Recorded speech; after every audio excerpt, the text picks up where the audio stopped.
السلام علیکم ورحمۃ اللہ وبرکاتہ۔ معزز ساتھیوں، کبھی کبھار ہماری زندگی میں وہ لمحے بھی آتے ہیں جب ایک خاموش آگ جسے نہ جلتے دیکھا جا سکتا ہے اور نہ بجھتے، مگر وہ آگ دل کو سیاہ کرتی رہتی ہے۔ کیا کبھی آپ نے سوچا ہے کہ ہم میں سے ہر ایک کی طبیعت مزاج کے اندر ایک کمزور سا لمحہ ضرور آتا ہے؟ وہ کمزوری یہ ہے کہ جب کسی کے ساتھ کوئی حادثہ ہو، کوئی ناکامی اسے ملے، کوئی مصیبت ٹوٹے، اور شیطان نے آہستہ سے دل کے کان میں پھونک ماری، اچھا ہوا، دیکھو یہ وہی شخص ہے جس نے تمہیں تنگ کیا تھا، آج خود مشکل میں پھنس گیا ہے۔ یہ احساس، یہ لمحہ، یہ خوشی باہر سے نظر نہیں آتی، لیکن اندر ہی اندر سے انسان کی ایمان کو کھوکھلا کر دیتی۔ عزیزان گرامی قدر، جس طرح زہر آہستہ آہستہ جسم میں پھیل کر جان لے لیتا ہے، اسی طرح یہ دل کی خوشی آہستہ آہستہ روح کو سیاہ کر دیتی۔ اور سچ یہی ہے کہ یہ کیفیت کسی ایک انسان کی نہیں، ہم سب کی آزمائش ہے۔ ہم سب کبھی نہ کبھی اس امتحان سے گزرے ہیں۔ کسی نے زبان سے نہیں کہا، لیکن دل نے لمحہ بھر کو خوشی ضرور محسوس کی ہے۔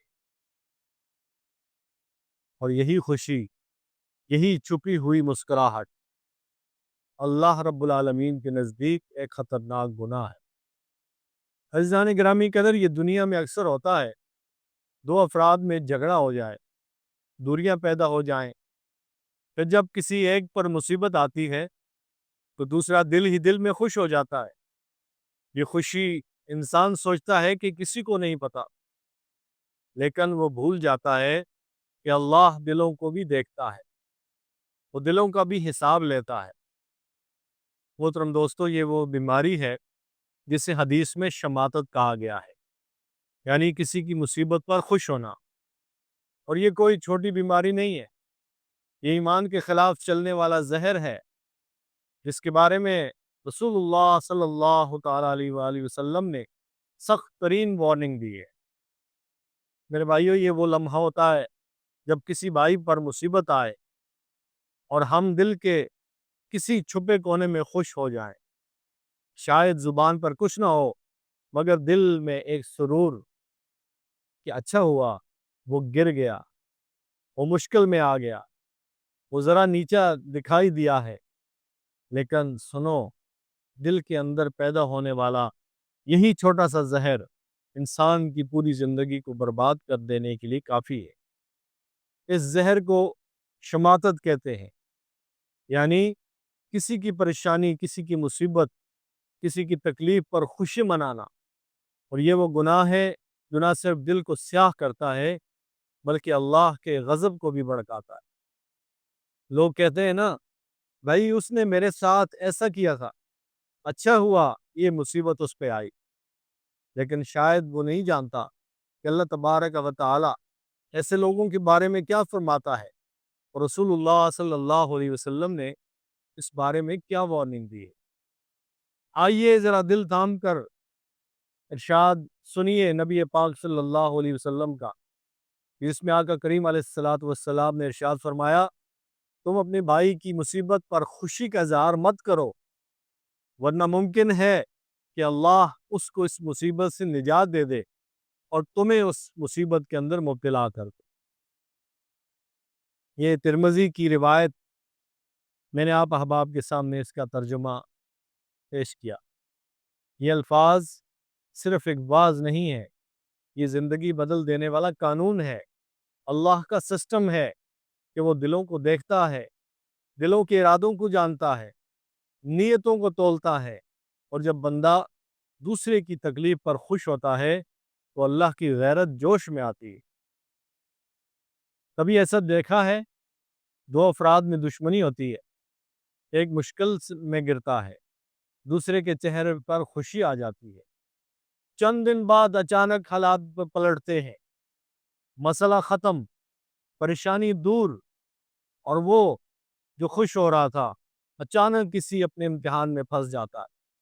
یہ کوئی اتفاق نہیں، یہ وہی قانون ہے جو حدیث مبارکہ کے اندر بتایا گیا ہے۔ ایسا کیوں ہوتا ہے؟ عزیزان گرامی قدر سوچنے کی بات ہے، ایسا کیوں ہوتا ہے؟ کیونکہ اللہ تبارک و تعالیٰ انسان کے درمیان عدل چاہتے ہیں۔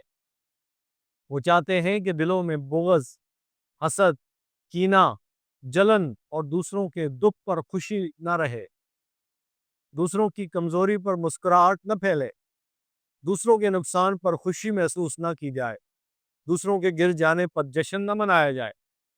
یہ سب اللہ رب العالمین کو ناپسند ہے، بہت ناپسند ہے۔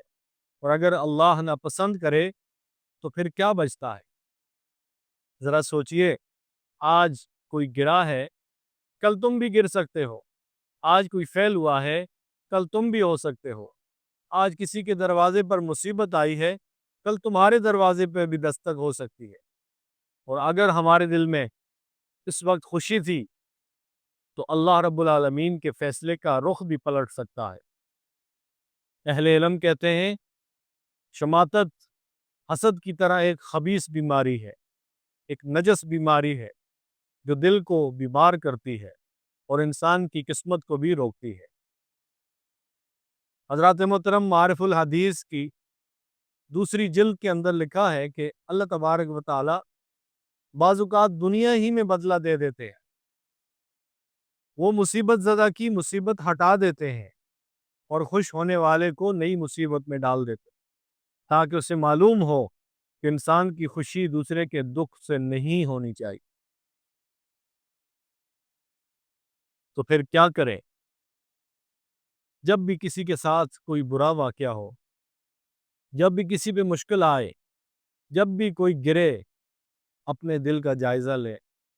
اگر دل میں کہیں چھپی ہوئی خوشی ہو، حضرات محترم فوراً توبہ کیجئے، فوراً دعا کیجئے کہ یا اللہ میرے دل کو پاک کر دے، اے اللہ میرے دل کو نفرت سے، حسد سے اور کینے سے پاک کر دے۔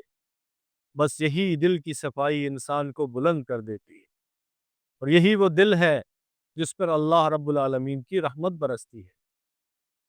اور عزیزان گرامی قدر، یاد رکھو، اصل جیت وہ نہیں جو کسی کو نیچا دکھا کر ملے، اصل جیت وہ ہے جو دل کو گستاخی اور گندگی سے پاک کر۔ آخر میں رسول اللہ صلی اللہ علیہ وسلم کا وہ مبارک جملہ، وہ مبارک کلمات میں دوبارہ دہراتا ہوں، جسے سن کر ہمارے دل کانپ جانے چاہیے۔ فرمائے کہ تم اپنے بھائی کی مصیبت پر خوشی کا اظہار نہ کرو، ورنہ اللہ رب العالمین اس کو نجات دے دے گا اور تمہیں اس کے اندر مبتلا کر دے گا۔ آئیے آخر میں دل سے دعا کریں، اے اللہ ہمارے دلوں کو پاک کر دے، ہمیں دوسروں کی کمزوریوں سے خوش ہونے والا نہ بنا، بلکہ ہمیں ان کی تکلیفوں پر درد رکھنے والا بنا دے۔ اے مالک کل کائنات، ہمارے سینوں سے حسد، بغض، کینے کو، جلن اور نفرت کو نکال دے۔ اے ہمارے پروردگار، ہمیں وہ دل عطا فرما جو تیرے بندوں کے لیے رحمت بن جائے، بوجھ نہ بنے، زخم نہ بنے۔ یا رب العالمین، اگر کبھی ہمارے دل نے کسی کی مصیبت پر خوشی محسوس کی ہو تو اے ہمارے پروردگار ہمیں معاف فرما دے، اس غلطی کی سزا ہمیں نہ دینا، ہمیں محفوظ رکھنا، ہمیں اپنی رحمت کے سائے میں رکھ۔ اے رب کریم، ہمیں وہ انسان بنا دے جو گرتے ہوں کو سہارا دینے والا،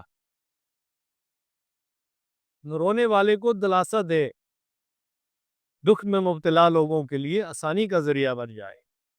اے ہمارے پیارے رب، ہمیں دوسروں کی بلائی کا چراغ بنا دے، ہماری زبان سے خیر کے الفاظ جاری فرما دے، اور اے اللہ ہمارے دلوں کو تیرے نور سے منور کر دے۔